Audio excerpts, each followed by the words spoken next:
Hey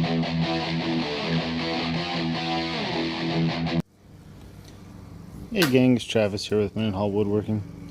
And what I'm doing here is just referencing the squareness of my saw blade. I put on the tabletop first, zeroed out, put on the blade. You see it's exactly 45 degrees because I was using it for my last project. I'm going to straighten it up to 90, make sure everything's good to go before I start ripping the 2x4s down.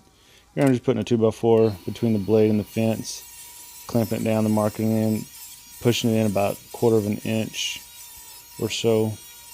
Do all the boards through here on one side,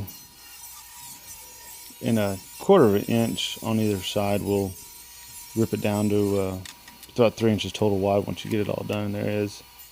Got done with one side, knocked in another 1/4 inch, and let it rip. Go on both sides. So you do one side, do all boards on one side, and then go back and do them the other side. Here I'm just, I made this as a bench top. I made it a little long, and I'm just squaring up this one side. And then I'm going to measure from that side. I just squared up to the final overall length, which was 7 feet long on these. Use my clamp as a guide. Double, triple check everything before you just ripping and going. But after I made this cut, I did make me a little template spacer to put on the line. Here I am. I like to live a little dangerously. I like to just measure once, cut twice. Actually, I knew I was going to have a little gap between, so just measure off each end and just cut the board so you can just do one chop. Here I'm just make sure everything's working. Yep, everything's recording good. And making sure you're still there. Okay, yeah.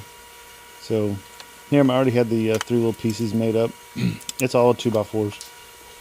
And then here are my Craig jig. I can't remember what number it is, but it's the one with the clamp. But the clamp wouldn't go wide to get the edge of the 2x material, so I actually had to get me one of my clamps, and which kind of slowed me down a little bit, which is no big deal. Screw them in. I'm just going using this for 1.5 inch material, so I think that's a 2.5 inch screw, I do believe. So I gotta mark those. So there's 2 boards that go between the 3 pieces. So that's 2, 4, 6, 8 holes I had to drill. Get ready for the spacers. Get my glue out, get a screw, everything else good to go. And here I am just for perfect spacing. I had these scrap pieces like 2x6 laying around, so I clamped them, and then using that as my spacer. So I put a little glue on, put it in place, get my screws, just kind of eyeball it, and drive them puppies home.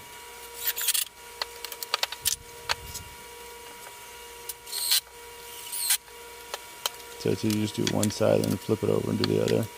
So now I'm flipping it back to where I originally started, do the last one. Little glue, here for the screws. I had 4 of these benches to do. I had built 2 tables for the customer. They wanted 2 7-footers. They wanted one table 14 feet long if and when they wanted it. So, but they wanted it in 2 tables, so 2 7-footers and all matching benches. So here I am, probably putting a little glue down, just using the Titebond 2. It's interior, exterior. I think it's water resistant. I think the 2 is. Don't quote me. I can't remember what the label says. So here I am. I'm just putting 2 screws in each one. Plenty fast enough.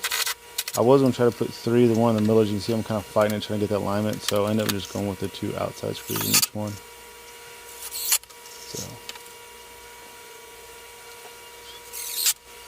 I think I attempted to go back, putting like another goofy 2 of my bits together to go really long bit, try to get in the middle, because the drill was hitting that center brace, cross brace that I put in. But here we go, got it done.